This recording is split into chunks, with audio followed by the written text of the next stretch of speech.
बिस्मिल्लाहिर्रहमानिर्रहीम। Dear students and dear viewers, अस्सलाम वालेकुम। Welcome to English grammar world. जैसा कि आप सब जानते हैं कि हमने अपने ग्रामर का सिलसिला जारी रखा हुआ है, उसके साथ साथ हमने सेकेंड ईयर के लेक्चर भी अब स्टार्ट किए हैं, सेकेंड ईयर की बुक भी स्टार्ट की है। तो आज हम अपने एक ग्रामर के टॉपिक के बारे में पढ़ने जा रहे हैं। ग्रामर का एक ऐसा इम्पॉर्टेंट टॉपिक जिसमें अक्सर औक़ात स्टूडेंट को काफ़ी कन्फ्यूजन होती है। और एक बात आप लोगों से कहता चलूँ कि ये जितने भी मैंने ग्रामेटिकल पॉइंट्स बयान किए हैं, ये ना सिर्फ स्टूडेंट्स के लिए बेनिफिशियल है बल्कि टीचर्स के लिए भी बेनिफिशियल है। तो इन वीडियोस को स्टूडेंट के साथ साथ टीचर्स भी देखा करें ताकि उनकी टीचिंग में उनको ज़्यादा फ़ायदा हासिल हो सके और बच्चों को अच्छे तरीके से वो गाइड कर सके। तो आज कुछ ऐसा टॉपिक है जो बड़ा इम्पॉर्टेंट है और जिसमें स्टूडेंट काफ़ी कन्फ्यूजन का शिकार होते हैं। वो टॉपिक है transitive and intransitive verb. Transitive intransitive verb student काफ़ी कन्फ्यूजन का शिकार होते हैं कि आए कि वो ट्रांजिटिव वर्ब है या इनट्रांजिटिव वर्ब है। सबसे पहले तो मैं उसको डिफ़ाइन कर देता हूँ।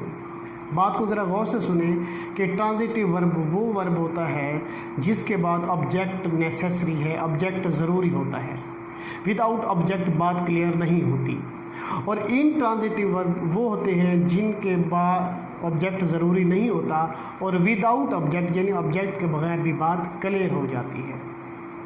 एग्जांपल देता हूँ, शी इज़ राइटिंग, वो लिख रही है। क्वेश्चन अराइज हो रहा है कि क्या लिख रही है वो, तो कन्फ्यूजन है यहाँ पे। She is writing a letter, अब बात क्लियर है, ऑब्जेक्ट ज़रूरी हो गया था, ऑब्जेक्ट के बगैर बात मुकम्मल समझ नहीं आ रही थी, तो ये है ट्रांजिटिव वर्ब। इसमें राइटिंग जो होगा वो ट्रांजिटिव वर्ब था। अली स्लीपिंग, अली सो रहा है, बात क्लियर हो गई है, इसमें कोई ऑब्जेक्ट नहीं हमने लगाया और ना ही ज़रूरत है, बात पूरी समझ आ गई है कि अली सो रहा है, अली स्लीपिंग, तो इसमें ऑब्जेक्ट ज़रूरी नहीं था। तो ये बात यहाँ तक उम्मीद है कि आपको समझ आ गई होगी कि जिसमें ऑब्जेक्ट ज़रूरी वो ट्रांजिटिव वर्ब होता है और जिस वर्ब के बाद ऑब्जेक्ट ज़रूरी ना हो वो इनट्रांजिटिव वर्ब कहलाते हैं। एक और बात आपको बताता चलूँ, मैंने यहाँ पर 3 वर्ड्स लिखे हैं, वट, होम और होम, हु और होम।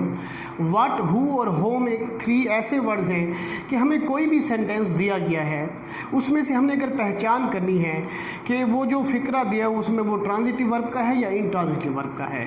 अगर उसका क्वेश्चन बनाएं, हम क्वेश्चन बनाते वक्त अगर वो वट के साथ बने, हु के साथ बने या होम के साथ बने तो वो ट्रांजिटिव वर्ब होंगे। ये बात जहन में रखनी है। अगर वट के साथ, हु के साथ या होम के साथ बने तो वो ट्रांजिटिव वर्ब होंगे। अगर वो क्वेश्चन वेयर के साथ बने, वाई के साथ बने, हुज के साथ बने या व्हेन के साथ, ये 4 वर्ड्स मैंने यहाँ पे लिखे हैं, तो वो इनट्रांजिटिव वर्ब होंगे। जिस फिक्रे में मतलब एक उसका सेंटेंस का क्वेश्चन बनाते वक्त वाई लगे, हुज लगे, वेयर लगे या व्हेन लगे तो वो इनट्रांजिटिव कहलाएंगे। ये बात अपने माइंड में आपने रखनी है।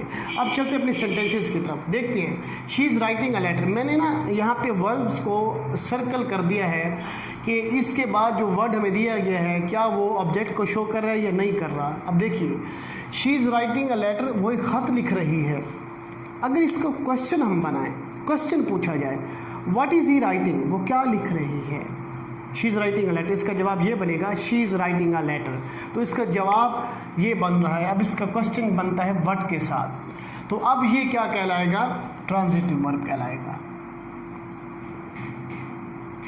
अब इसमें राइटिंग ट्रांजिटिव वर्ब है और लेटर इसमें ऑब्जेक्ट है। अब अगला सेंटेंस देखते हैं, kids were playing football, kids were playing football.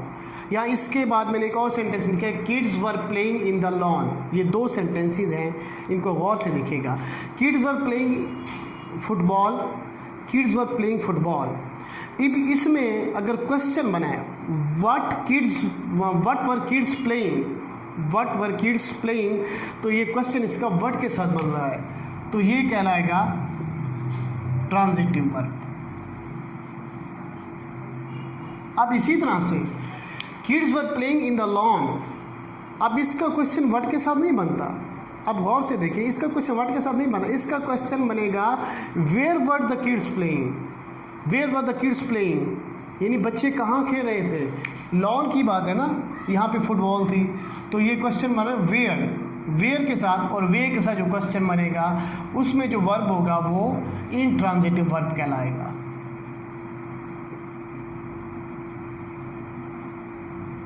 उसके बाद अगला सेंटेंस है she knows the secret. She knows the secret.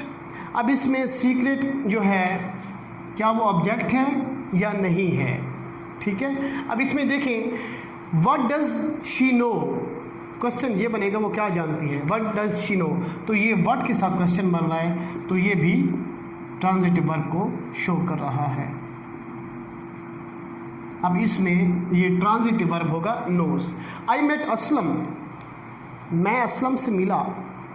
अब ये इसका अगर क्वेश्चन बनाए होम डिड आई मीट, मैं किस से मिला, मैंने आपको बताया 3 वर्ड्स हैं व्हाट, हु और होम। अगर इनके साथ क्वेश्चन बने तो वो ट्रांजिटिव वर्ब कहलाएंगे, ठीक है। अब देखिए मेट इसमें ट्रांजिटिव वर्ब को शो कर रहा है क्योंकि इसका क्वेश्चन बन रहा है होम के साथ, तो ये भी ट्रांजिटिव वर्ब है। उसके बाद अगला सेंटेंस है he goes to school. He goes to school. अब इसमें क्या स्कूल वर्ब है या नहीं है, ऑब्जेक्ट है या नहीं है, इसको देखते हैं हम, क्या स्कूल ऑब्जेक्ट है या नहीं है। अगर ये बात करें ही गोज़ टू स्कूल, तो इसमें स्कूल जो है इसका क्वेश्चन क्या बनेगा, क्वेश्चन क्या बनेगा where does he go. Where does he go, वो कहाँ जाता है, तो वेयर का क्वेश्चन बना है, तो वेयर के साथ जो क्वेश्चन बने उसको हम उसमें वर्ब को क्या कहेंगे, इंट्रांजिटिव वर्ब। इसमें ये इंट्रांजिटिव वर्ब होगा। उसके बाद है जी अली इज स्लीपिंग, अली सो रहा है। क्वेश्चन बनेगा who is sleeping. Who is sleeping, कौन सो रहा है, अली इज स्लीपिंग। अब इसमें देखें हु के साथ इसका क्वेश्चन बन रहा है, तो ये भी ट्रांजिटिव वर्ब कहलाएगा।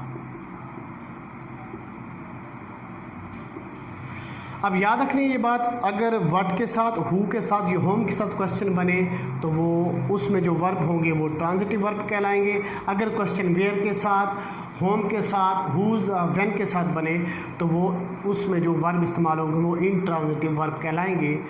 उम्मीद है कि आपको ये बात समझ आ गई होगी और आपकी कन्फ्यूजन ट्रांजिटिव इंट्रांजिटिव की ख़त्म हो गई होगी। इंशाल्लाह नेक्स्ट टॉपिक में, नेक्स्ट लेक्चर में, नेक्स्ट एक नए टॉपिक के साथ मिलेंगे। तब तक अल्लाह हाफिज़।